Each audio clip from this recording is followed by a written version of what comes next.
introduction of technology like ChatGPT, I'm moving a little away from media, but then since we Fair, started fair. speaking Yeah, about yeah. social media and all that, don't you think so? It'll kind of reduce our brain size. Like we will not be able to produce more original thinkers. Since you're with students, and I'm sure you must have had this experience of ChatGPT creeping its way into the answers and all Oh, that yeah. already. Oh, yeah, yeah, yeah. So Yeah. don't you think so? It'll somehow challenge, mankind's or human race's originality. Hmm. What makes us humans. Yeah. I think it is something to be a little bit wary about. Artificial intelligence can take your face, can take your voice, can take the way you move and talk. Whether it is the SAG-AFTRA, protest and strike that is happening in America, writer's strike, because they say that, oh, if a producer just scans my body because I'm an extra in a film scene, and they will be able to use my likeness, my entire body, no matter wherever they make a film in perpetuity, it's basically deriving that person away from a sense of livelihood. But because of AI, suddenly it's possible. And there is such a gray area where technology meets a very sociological impasse where people find an easy way out, which is normal and natural to a certain degree, but it also is going to go through a lot of livelihoods, a lot of people who rely on those things.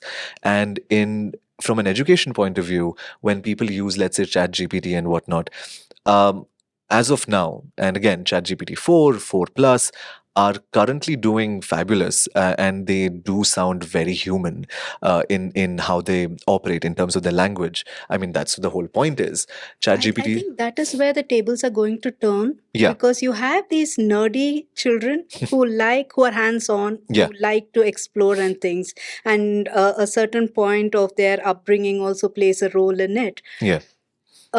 Now, wouldn't they feel a little insecure because the tables have turned? Even an average student can come up with the best essay and all that. How do you think this will have an impact on people's mental health, the students' mental health? See, until now, performers or successful people, somehow, public has this opinion that success takes care of everything.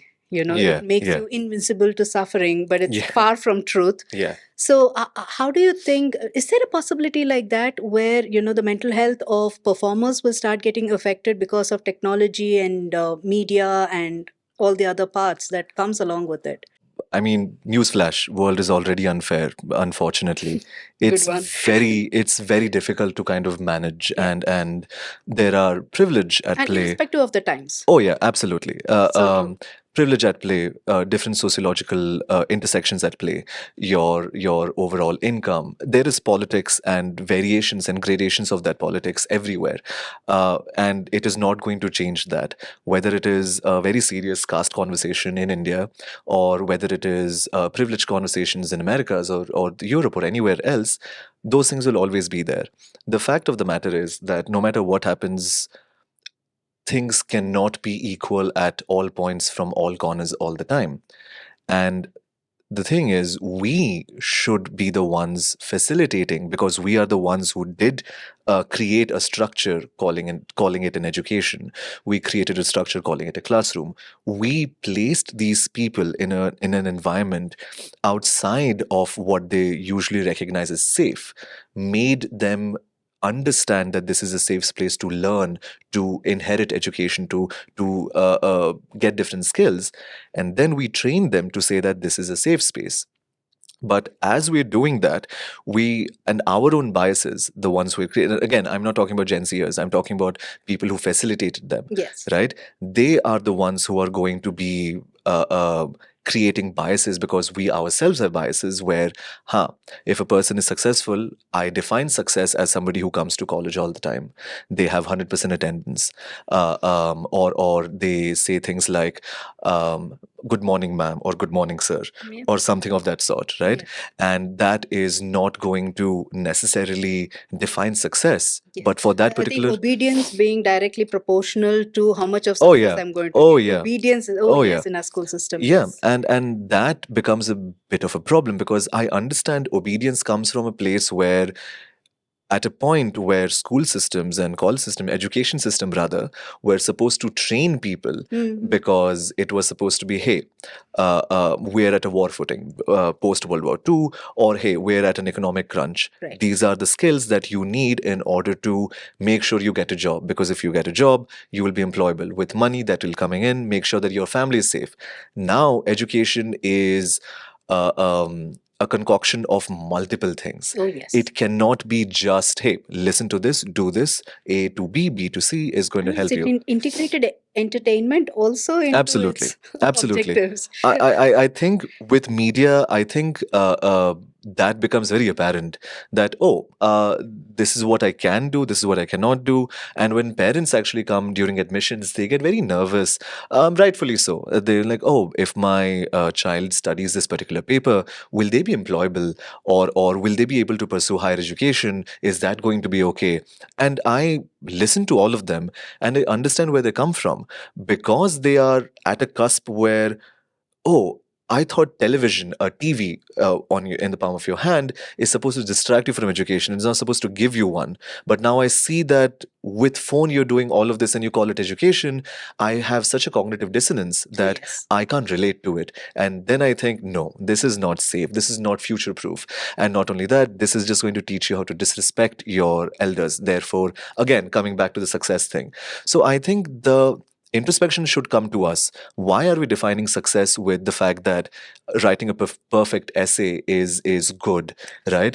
Or why are we defining success from the point of view that, oh, this person used ChatGPT? By all means, kids, use ChatGPT. It should not be a problem. What would happen is you need to understand that education comes as facilitation of knowledge, facilitation of critical thought, facilitation of exchange of ideas that come from various backgrounds, right? So yeah, they're going to use ChatGPT. Like before that, they used Google, Wikipedia, or before that, they used guidebooks with all the answers already written on it. Yes. There was already and always an easy access to information, Yes. because if the demand for a student was, I need to pass this exam, and then a person with a market mentality, so to speak, would say that, oh, give me certain amount of money, I will give you access to information, Right. and there you go, right? Right. That is also cheating. But because you think that, oh, going through a guidebook, at least you're studying, then you are trying to find these gray nuances where you're trying to just tell yourself that the moral and ethical implications